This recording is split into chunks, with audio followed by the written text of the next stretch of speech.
¿qué son los primeros auxilios? Porque muchas veces creemos que tenemos que ser profesionales en el área para poder salvarle la vida a una persona en un momento determinado.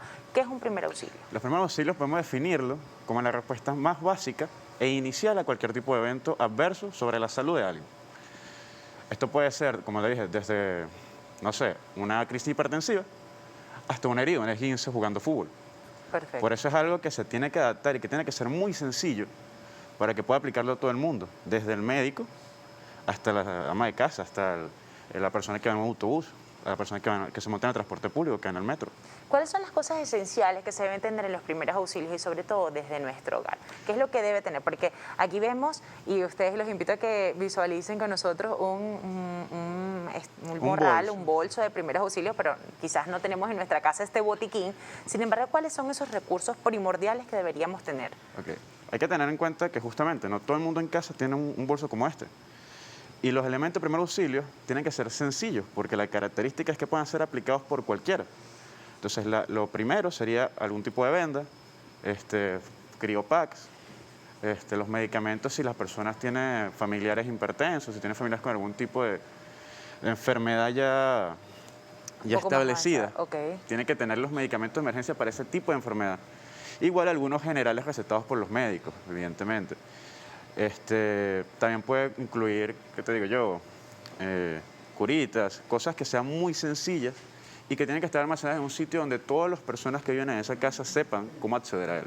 Los accidentes domésticos, siempre existe que si las quemaduras por la cocina, cosas muy puntuales, o que si una cortada por un cuchillo. Exacto. Casi la mayoría de los accidentes domésticos se dan en la cocina. Entonces, Correcto. para esto es importante tener un kit de primeros auxilios. Exacto, y conocer las formas básicas de atenderla. Porque, por ejemplo, hay muchos remedios caseros, eso se extendió no solamente aquí en Venezuela, yo creo que diría que en todas partes del mundo, que de repente pueden entorpecer y pueden agravar una lesión. Por ejemplo, entonces se corta un nene en la cocina porque está tratando de ayudar a su mamá, qué sé yo, a picar alguna fruta, alguna verdura, y entonces la mamá le echa, no sé, vinagre. De repente eso no puede ser, no es lo correcto, cuando lo más sencillo, que es limpiarla con jabón azul y cubrirla, es suficiente. Y ese es el primer auxilio correcto para esa situación. Para una cortada. Para una cortada, por ejemplo. Jabón azul. Exacto, limpiarla con jabón azul o cualquier antiséptico. Perfecto. Pero la idea es que, como te digo, que sean recursos muy básicos que todo el mundo pueda contar en el hogar. Totalmente. Entonces, por ejemplo, en las quemadas. en Es las lo primero quemaduras. que se deben tener, porque vamos a estar claros que las personas que nos están viendo allá en casita, en cualquier momento tenemos quemadas. Yo tengo unas cuantas marcas por aquí de quemadas. Yo creo que todos. Y te voy a ser sincera y yo voy a ser sincera. A mí, mi mamá y mi abuela me dijeron que cuando uno se quemara la mano, fíjate que ahí vienen los remedios caseros y usted ponga el oído al tambor. Y usted corríjame si es así, que es el especialista. Okay. Que si usted tiene una quemada, usted enseguida tiene una harina de trigo en casa, la pone en el freezer y mete enseguida la mano que se le alivia. De verdad que me ha funcionado. Sin embargo, ¿qué es más sencillo que tener ¿Qué es más la harina sencillo? ahí? Bueno, lo primero sería detener el proceso quemante. Por lo general, digamos, una quemada muy sencilla. La gente está cocinando, está en la cocina, echa algo al sartén, está cundido de aceite y salpica el aceite sobre la gente. Entonces hay que retirar el aceite primero, porque sin retirar el aceite es lo que está quemando la piel. Y eso se hace con abundante agua. Esta agua tampoco tiene que estar muy fría, tiene que ser agua natural. Entonces al cundir bastante agua, al vertir bastante agua sobre la herida, sobre la quemadura en este caso, ya el aceite se iría y se estabiliza, digamos, la temperatura en el área.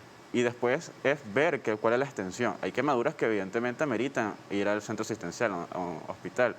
Pero hay quemaduras que por su característica, porque son pequeñas, con solamente el agua es suficiente. Y después buscar algún tipo de crema humectante para el tratamiento posterior a la quemadura. Para que no quede tanto la marca dependiendo Exacto, para la cicatriz y los temas, digamos, más estéticos. Exactamente. Pero, te digo, varía dependiendo de la extensión de la quemadura.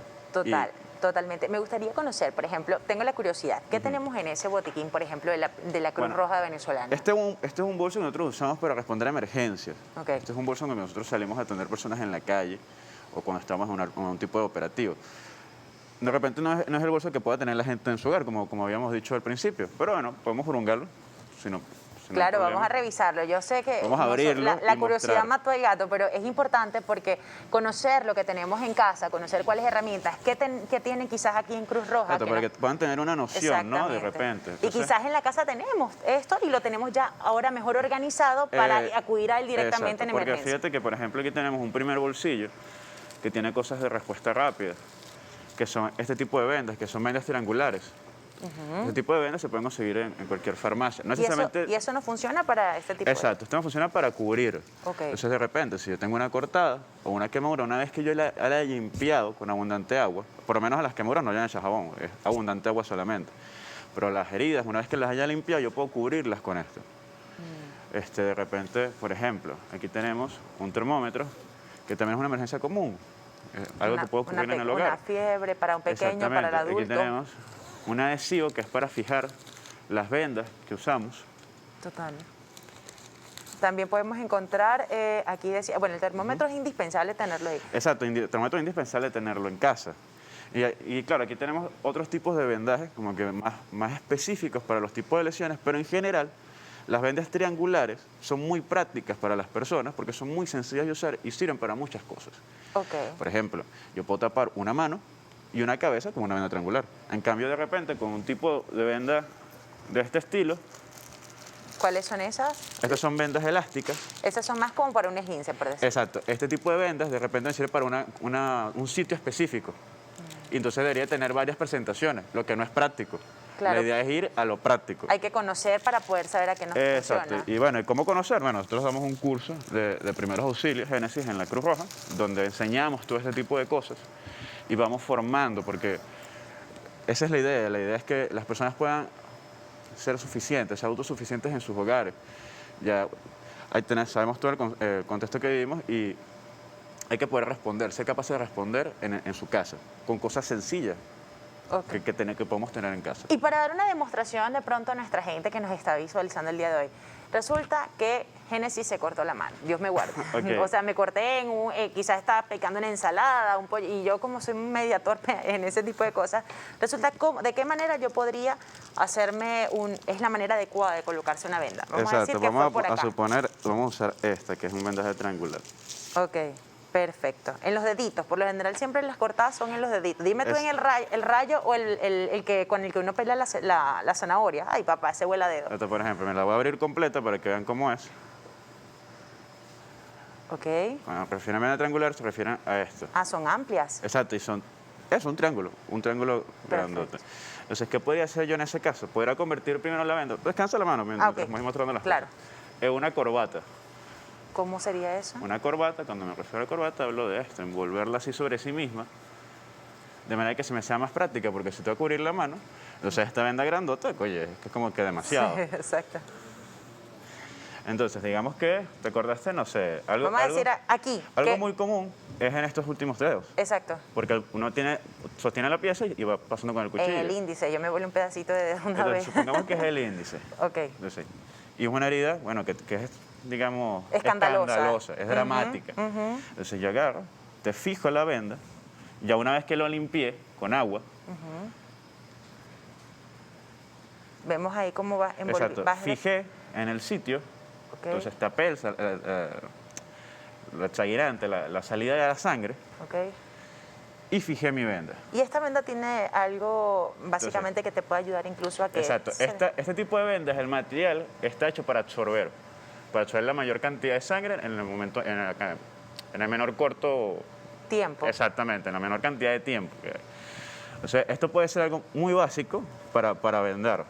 Hay otros tipos de vendajes más específicos para, por ejemplo, lo que te digo yo, una quemadura, que también se pueden utilizar con este tipo de vendas.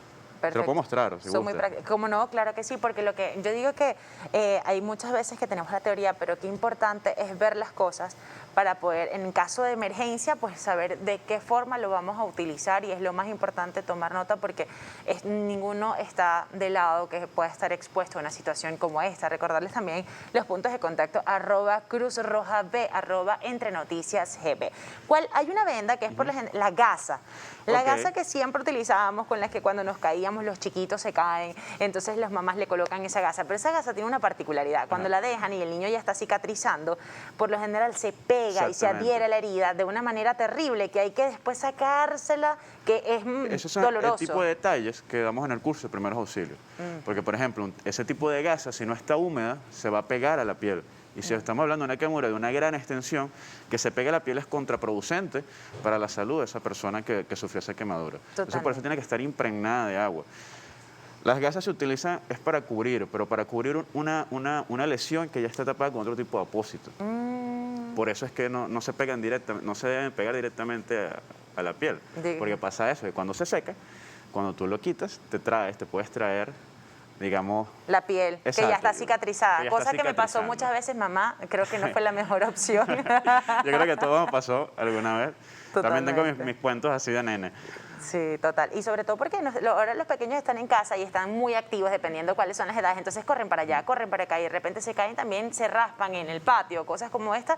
Y bueno, ya saber de que no es lo más idóneo. Exacto. Por ejemplo, una escoriación, que es lo que conocen como una raspadura, que es bastante común. O sea, yo de nene, igual que muchos, patinaba y te caías y llegas a casa todo raspado.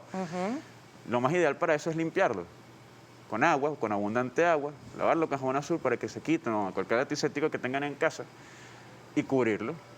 Pero cubrirlo, ¿cómo? Puede ser cubierto con esto o con una venda elástica, no necesariamente con una gasa, no necesariamente con una curita. A veces la escoriación es superficial y no hace falta.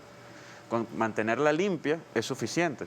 Porque la escoriación al final es como una quemadura, porque arde bastante. Totalmente, totalmente. Yo creo que esto es una de las cosas. Y sobre todo, por ejemplo, algo que sucede que ahora los niños también, lo digo por los niños porque son los que están ahora más expuestos. Las mamás y los papás siempre en la cocina. Y quizás haciendo algún tipo de labor, martillando, cosas como esta. Sin embargo, los pequeños están ahora quizás teniendo mayor manipulación con los animales. Entonces, una Exacto. mordedura de perro, una mordedura de pronto de un gatito, de algún animal doméstico, porque me estaba fastidiando. Pero resulta que ya está el accidente. ¿Cómo Exacto. podríamos nosotros acudir en ese caso? Lo primero sería proteger al nene de la situación. Entonces habría que, retirar el animal y el nene. O sea, hay que separarlos a los dos porque, ¿qué pasa con los perros? De repente si se queda pegado el animal al nene, entonces no puedes atender la herida porque el peligro todavía es inminente. Una vez que se haya solucionado esa situación de peligro, hay que ver la herida y la profundidad. En ese tipo de lesiones, lo más importante es acudir al centro asistencial, puesto que se deben de poner algunas vacunas, las vacunas antirrábicas, la antitetánica, de manera inmediata. O sea, no se puede dejar a la espera. Sobre todo si es un animal callejero. Si es un animal que es casero, hay que estar pendiente del animal que no desarrolle algún tipo de fiebre, para ver, pues. Claro, pero en el caso de que lo desarrolle, hay que ir rápido a la sanidad, que te pongan las vacunas. Y tapar la herida. La herida se debe limpiar igual con jabón azul. En este caso no usar alcohol, no usar agua oxigenada, usar directamente o jabón azul o algún antiséptico. ¿Por qué no alcohol y agua oxigenada? Estamos acostumbrados también, mamá, esas son las cosas que mamá quizás hacía y resulta que por desconocimiento caía en errores en aquel tiempo cuando uno estaba más pequeño. ¿Por qué no utilizar el alcohol? ¿Y por qué no utilizar el agua oxigenada? Porque tiene una herida e enseguida uno le lanzaba que si el agua oxigenada para desinfectarlo y el alcohol para cicatrizarlo. Exacto. Y el dolor, bueno. Exacto. Primero que es incómodo, de verdad. Total. Arde muchísimo. Entonces imagínate un niño que se raspó y le echan alcohol, oye, no va a querer que le limpien la herida. Sí, total. Y segundo, de que no es la función del alcohol. El alcohol en la piel deja pegadas a las bacterias. Entonces no estás limpiando en realidad, simplemente las estás dejando pegadas ahí. Aunque tenemos ese concepto de que sirve para limpiar, en la piel particularmente no funciona de esa manera. Y el agua oxigenada, por su nombre, no mata cierto tipo de bacterias. Particularmente la boca de los animales, la boca de las personas, tienen un tipo de bacteria que sobrevive al agua oxigenada y al alcohol. Pero en cambio no sobreviven en esos ambientes donde está el antiséptico, donde está el jabón azul. Perfecto. Entonces, lo más idóneo, por eso lo más idóneo para limpiar un tipo de heridas es justamente lo más simple. Antiséptico de toda la vida o jabón azul. Es jabón azul. Y abundante agua. Que esto sí es interesante porque se caen muchos tabúes que teníamos o muchos, mira, lo que tenemos, yo creo que lo menos que tenemos en nuestro botiquín es un jabón azul, pero hay que tenerlo. Ahora, hay algo muy simple, ya nosotros pasamos por los niños, por los adultos, pero vamos a ir ahora con algunas personas que puedan tener algún problema con relación a la tensión. ¿Cómo nosotros podríamos hacer para, si una persona se le subió, se le bajó la tensión, sabemos que quizás se pueda pasar si se tiene un tratamiento, pero en algunas oportunidades puede incurrirse en situaciones más complicadas. Que está una persona en la calle y de repente tiene una subida de tensión. Lo primero sería identificarlo, los síntomas. Entonces, ¿cómo saber si es subida o bajada de tensión? Vas a ver ciertos síntomas diferentes. Por ejemplo, si baja, vas a ver a personas pálidas, que se ponen frías. Pero si sube, vas a ver a personas calientes, que los ojos se le ponen rojos, le sienten calor en las orejas. Se le ponen rojas las orejas. Exactamente. Y bueno, evidentemente, midiendo la tensión. Entonces, lo primero que pregunta a la persona es, ¿usted es hipertenso? ¿Usted es hipotenso? ¿Y usted tiene algún medicamento que toma de emergencia? Y si lo tiene encima, administrarlo, porque nosotros no podemos administrar medicamentos así a la ligera. Claro. Pero en el caso de que no sepamos si tiene algún tipo de medicamento de emergencia o no contemos con la pastilla del momento, lo mejor sería tomar bastante agua y mantener la calma. Mantener la calma mientras se soluciona la búsqueda del medicamento o el traslado al centro asistencial. Hay muchas veces que cuando se sube o se baja la tensión, este es otro tipo de los errores que todos incurrimos en algún momento en la familia. Dele una cucharadita de azúcar. Sí, bastante. Es algo que sucede. Bastante, Entonces, bastante. cuéntanos cómo podemos desmentir este tabú o cómo podemos quizás contribuir. Lo que pasa es que puede que el tabú tenga algún fundamento real, Ok. pero varía mucho. Por ejemplo, si una persona está hipotensa pero tampoco ha comido, entonces es muy fácil equivocarse entre una cosa y la otra. Entonces, si la persona no ha comido, evidentemente, un agua con azúcar le va a sentar bien. Claro, le da como una dosis de adrenalina. Exactamente, le da una dosis de energía. Pero si la persona está hipotensa, no necesariamente le va a hacer bien. Entonces, es importante preguntar antes de nosotros hacer algún tipo de intervención, sobre todo si es así tan delicada como un medicamento o en realidad cualquier tipo de intervención, porque es la responsabilidad de alguien, es la vida de alguien. Es preguntar, ¿usted es hipertenso? ¿Usted es diabético? ¿Usted ha sufrido, comió? ¿Qué comió? ¿No comió? Ese tipo de información nos puede dar a nosotros una mejor perspectiva sobre qué está pasando la persona, sobre qué situación está viviendo. Especialista está con nosotros Pedro Moreno, él es socorrista de la Sociedad Venezolana de la Cruz Roja. Fíjense, ahí está nuestro post y ya tenemos muchos comentarios, vamos a estar leyéndolos. Por ejemplo, ¿cuáles son esos primeros auxilios que tenemos que tener en el caso, por ejemplo, de una fractura? Lo primero sería identificar qué tipo de fractura es. Podemos decir a muy grosso modo que hay dos tipos de fracturas, unas abiertas y otras cerradas. Las abiertas se expone el hueso, el material óseo, y en las cerradas solamente se nota la deformidad. Entonces, lo primero sería, ver dónde fue, porque de repente, depende de dónde fue, nos amerita que lo carguemos o que lo dejemos ahí quietecito. Después sería entablillar. El entablillado tiene que tener una característica en particular, que tiene que cubrir una articulación por arriba y otra por debajo, digamos. O sea, proximal y distal a la lesión. Si la fractura fue en el antebrazo, entonces me tiene que cubrir el tablillado, la muñeca y el codo. Y se hace del lado contrario a donde se encuentra la fractura, donde se encuentra el hueso expuesto. O sea, si el hueso lo tengo expuesto de este lado, yo tengo que cubrir de este lado. Claro, para tanto que el codo, no quede mórfido. Exactamente, tanto. Y bueno, llevarlo al centro asistencial, porque evidentemente eso no se puede solucionar en casa. Pero en muchas oportunidades, ¿sabes algo que también sucede? Ya tenemos un poco lo de las fracturas y tenemos, por ejemplo, lo de los esguinces. Pero los pequeños de la casa, incluso hasta los adultos en algún momento, o comiendo una chupeta, o comiendo un trozo de carne, si por no masticar bien en un momento pasan, ¿no? Y se quedan como atorados. En ese tipo de casos, ¿qué se debería hacer? Bueno, ahí tengo un muñeco para mostrarte algo que hay que tener en cuenta, sobre todo en los nenes. Así, estamos totalmente en vivo. Pedro nos va a hacer una demostración, así que mi gente, no se vayan a asustar. Estamos muy contentos, totalmente en vivo por acá por Entre Noticias. Y vamos a verificar, fíjate, en los bebés, los más pequeños. Exacto, en los infantes es bastante común que se atraganten, porque ellos están en una fase de su crecimiento donde todo lo descubren con la boca. Entonces es bastante común que se lleven cosas a la boca y bueno, se atoren. Entonces lo primero que tenemos que hacer es colocar al nene con la cabeza mirando hacia abajo y dar golpes en la espalda. ¿En qué edades aproximadamente está? Esto estamos hablando entre el 1 y los 2 años, que conocemos como infantes. Entonces vamos a dar golpes en la espalda, 5 golpes. Y después lo colocamos de esta manera. Fíjate el cambio de mano que yo hago, porque con esta mano yo quiero un rebote.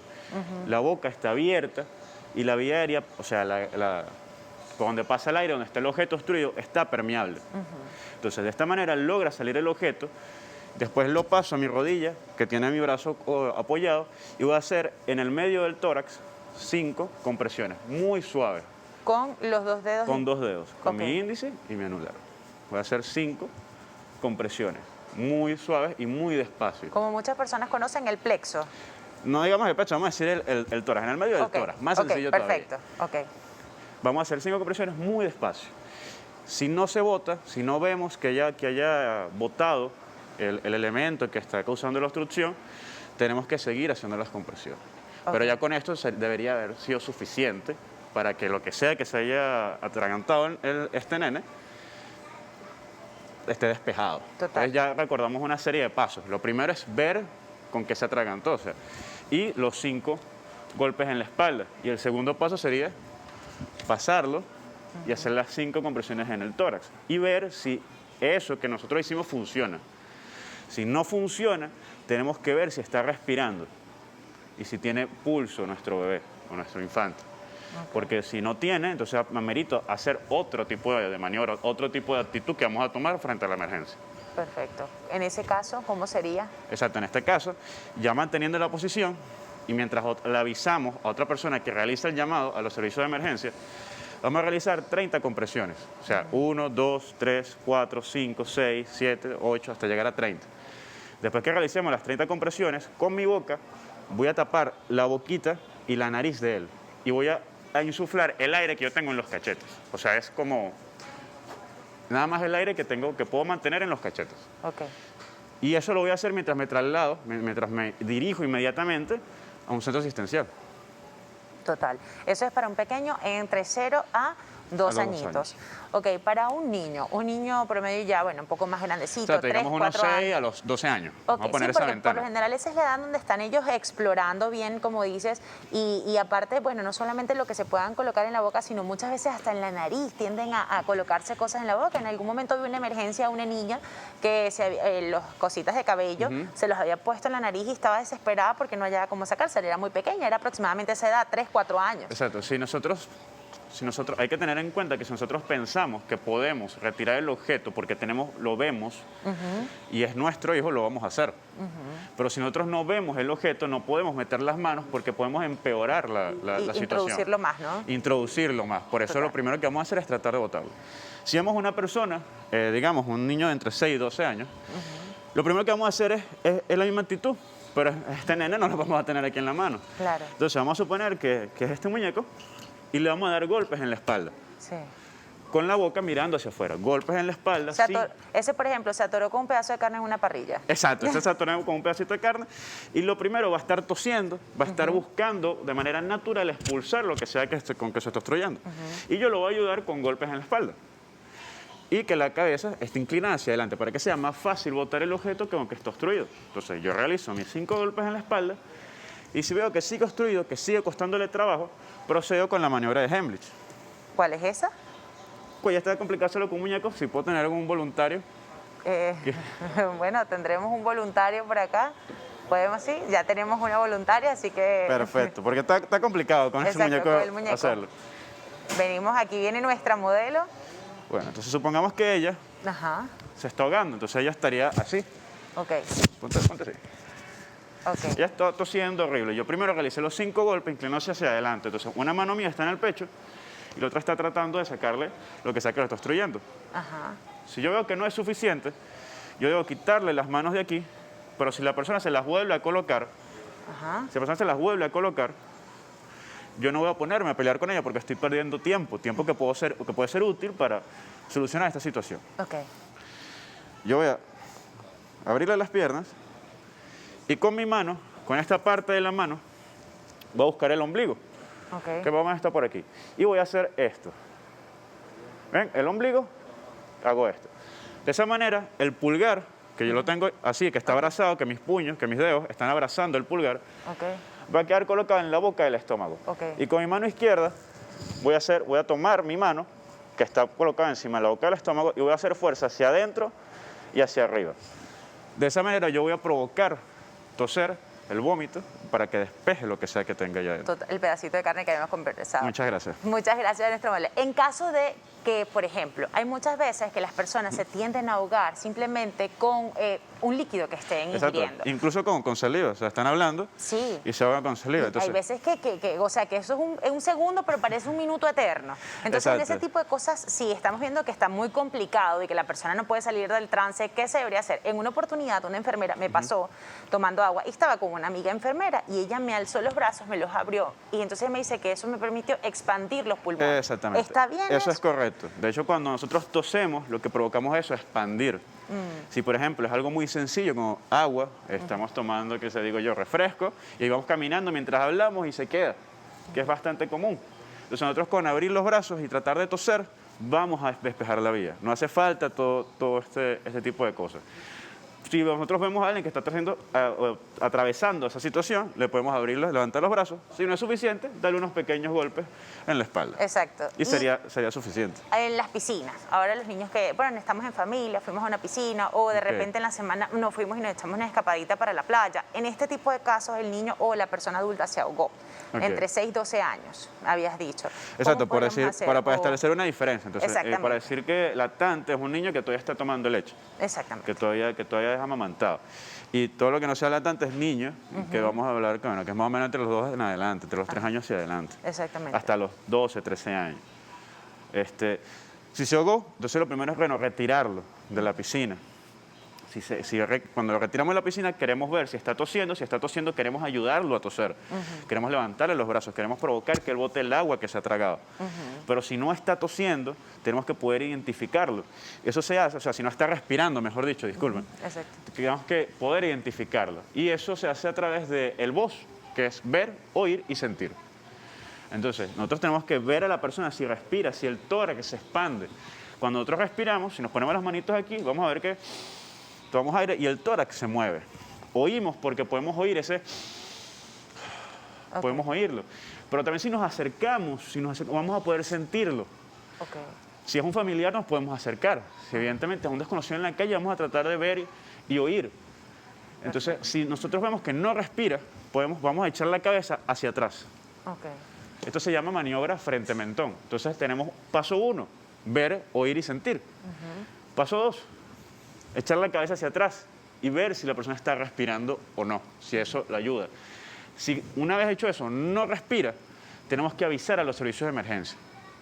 Una vez que avisemos a los servicios de emergencia, mientras están avisando, yo voy a buscar el pulso carotidio, que es el pulso más fuerte. Si está presente, entonces tengo que avisar a los servicios de emergencia, tratar de hacer que la persona respire echándole la cabeza hacia atrás y nada más. Pero si el pulso no está presente, yo tengo que avisar a la persona que está llamando que le avise a los servicios de emergencia que voy a empezar el protocolo de RCP. Y una vez que yo ya tengo esos pasos identificados, o sea, ya sé que la persona no respira ni tiene pulso, yo voy a pensar mi protocolo. El RCP es adecuado para todo tipo de personas, puede tener quizás alguna repercusión o un daño colateral posteriormente si no es bien hecho. No, el RCP, los daños colaterales que puede tener es si no se hace. Entonces hay que hacerlo. La evidencia científica más actual nos dice que hay que hacerlo. Hay una diferencia en cómo se hace en niños y en adultos. Con niños, una vez que hayamos hecho la identificación, lo vamos a realizar solamente con una mano. Entonces vamos a colocar esta parte de la mano, que es el talón de la mano, el canto, en el medio del tórax, en el esternón, y voy a dejar caer mi peso.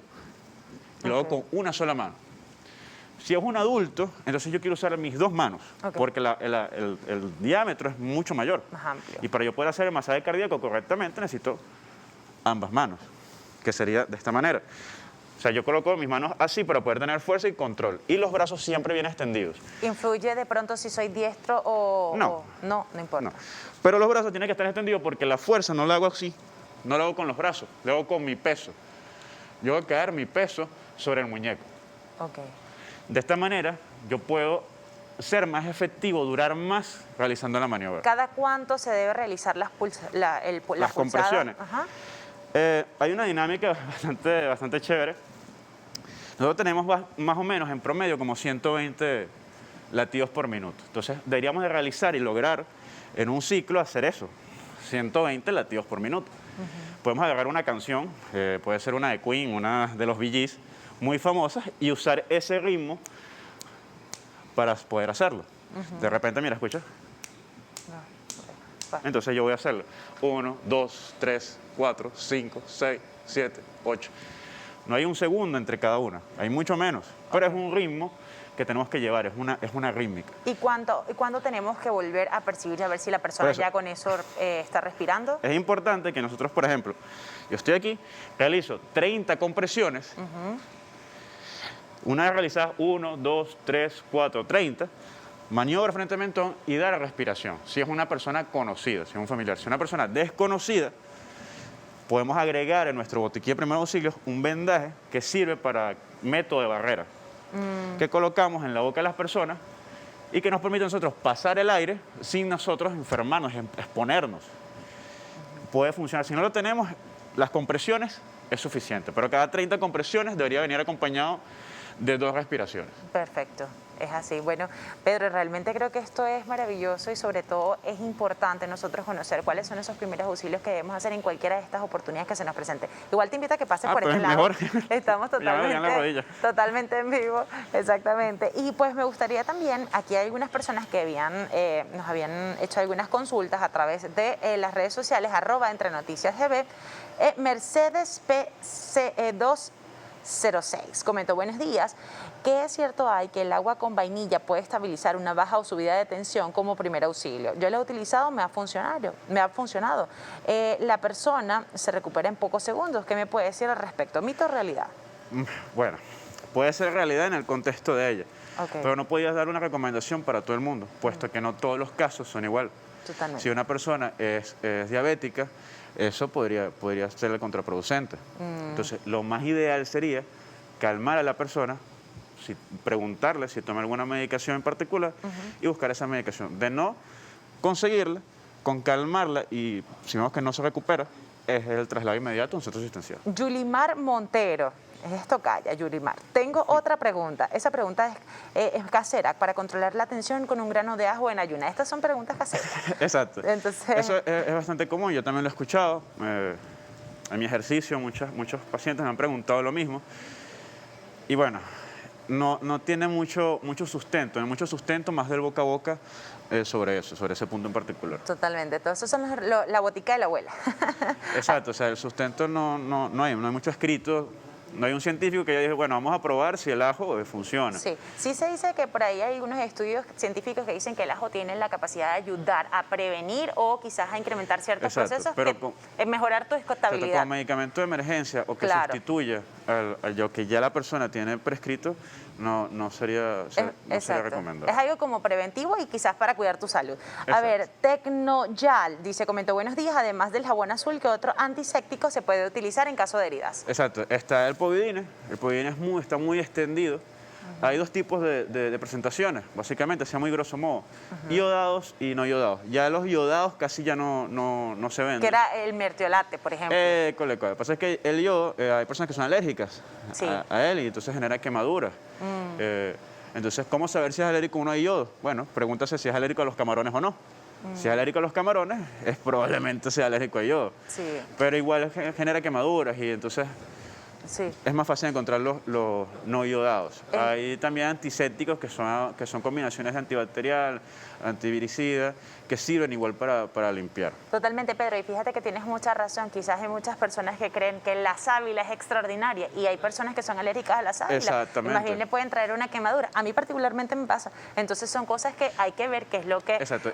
tenemos. Igual pasa eso con los remedios caseros. Las recomendaciones de primeros auxilios tienen que ser para algo que sea muy amplio, muy simple y que sirva para todo el mundo. ¿Cuáles son los cuidados de una persona de COVID en casa? Sí, Génesis. Mira, es importante recalcar que la Cruz Roja Venezolana lo que se basa es en establecer esas recomendaciones, al igual como lo ha hecho la Organización Mundial de la Salud y la Organización Panamericana de la Salud. Es por eso que nosotros, la recomendación en base a estas organizaciones mundiales, lo primero es la educación tanto para el paciente como para la persona que lo va a cuidar en casa. Eso es el primer paso. Al nosotros conocer esto, nosotros le podríamos brindar las herramientas a esa paciente. ¿Cómo? Comenzando como punto principal, aislar al paciente en un sitio donde esté ventilado, solamente el paciente, que va a cumplir el aislamiento domiciliario. El segundo punto sería establecer en qué sitio del hogar va a estar ese paciente. Preferiblemente es en un cuarto donde él pueda estar aislado de todos los demás familiares y el cuidado debe ser establecido por un solo familiar para que no tengan justamente esos contagios de otros familiares. Perfecto, sí, porque muchas veces que todos quieren apoyar, todos quieren contribuir, todos quieren salir de esa situación como familia, pero es interesante eso que usted está manifestando para que las personas no se, quien dicen, desboquen a hacer este tipo de cosas. A ver, ¿cuáles son los protocolos? Ese familiar que está cuidando a ese paciente de COVID en la familia, ¿cuáles son esos protocolos de bioseguridad que se deben tener o esas medidas en casa, sobre todo con este paciente? Es importante que ese familiar debe estar capacitado con equipos de protección personal. Los básicos, estamos hablando de mascarillas, estamos hablando de guantes y lentes protectores. ¿Por qué? Porque va a ser el familiar que va a mantener esa relación con el paciente. Cuando en el momento que él deba entrar en el dormitorio del paciente, debe tener la mascarilla y sus guantes. Y al salir del dormitorio debe retirarse esa mascarilla y guantes que ha sido utilizado.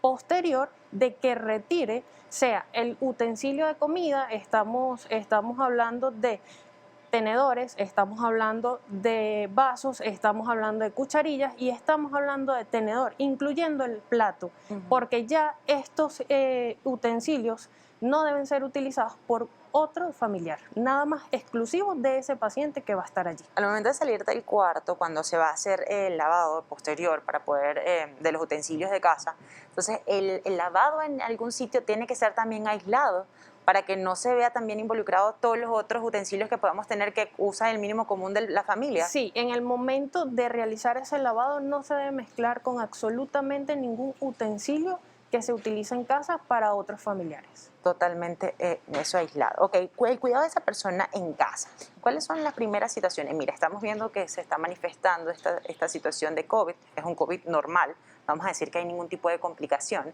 sino que es un COVID normal. ¿Qué otro tipo de cosas se puede hacer para poder cuidar a esta persona que está enferma en casa? Es decir, el alcohol. Muchos nos bañamos en alcohol, ya hay un punto en el que estamos y a cada rato ya es algo como una psicosis que tenemos todo en el mundo, porque no creo que solamente sean los venezolanos. Entonces, ya al salir de retirarse de esa habitación, ¿deberá rociarse con alcohol o simplemente se retira eso y ya más que suficiente? Lo más importante es mantener la calma. Utilizar el alcohol como una herramienta de desinfección, pero no caer justamente en el uso excesivo de este medio. ¿Qué va a hacer el familiar? Va a comenzar a implementar protocolos en donde posterior de que ese familiar realice algún tipo de compra, sea de medicamentos o algún alimento, al ingresar al domicilio debe lavarse las manos. Posterior de que él retire algún implemento establecido en ese dormitorio del paciente, debe antes lavarse las manos y posterior de salir igualmente debe realizarlo. Justamente el cambio de mascarilla y el cambio de guantes al salir del domicilio. Exactamente. Fíjate, hay algo que yo sé que ya esto es un punto que quizás está fuera del manejo de del COVID como tal, del aislamiento, pero muchas veces las personas tienden a caer en depresiones y en situaciones complicadas porque están pasando por el COVID. ¿Hay alguna manera de que puedan interactuar con otras personas pero sin que se contagien quizás de lejito? Sí, lo importante con estos pacientes es mantener también la salud mental, porque van a ser muchos días en el cual él va a estar aislado. Y es importante que mantenga comunicación con sus otros familiares, sea a través del uso de computadoras o teléfonos, para que justamente permitan mantener ese equilibrio de salud mental e implementar lo que serían rutinas de entretenimiento. Puede comenzar a leer un libro, puede ver series que permitan de alguna forma u otra establecer un nivel adecuado de salud mental durante todo este tiempo que va a estar en su aislamiento domiciliario. Doctora, la Cruz Roja venezolana, en este momento, ¿cuál es el apoyo que le está brindando a los pacientes que estén pasando por una situación de COVID o las familias que estén pasando por esta situación de COVID? Nuestra institución, al igual que la Organización Mundial de la Salud y la Organización Panamericana de la Salud, tiene en conjunto con estas organizaciones establecido todo el mecanismo para poder ayudar a cada uno de los pacientes que lo necesiten. Imagínense, bueno, y por ejemplo para acudir a unas personas que quieran toda esta asesoría adicional, ¿lo pueden hacer con ustedes? Están disponibles todas nuestras redes sociales, allí nos pueden escribir y con mucho gusto por allí se puede enviar toda la información necesaria.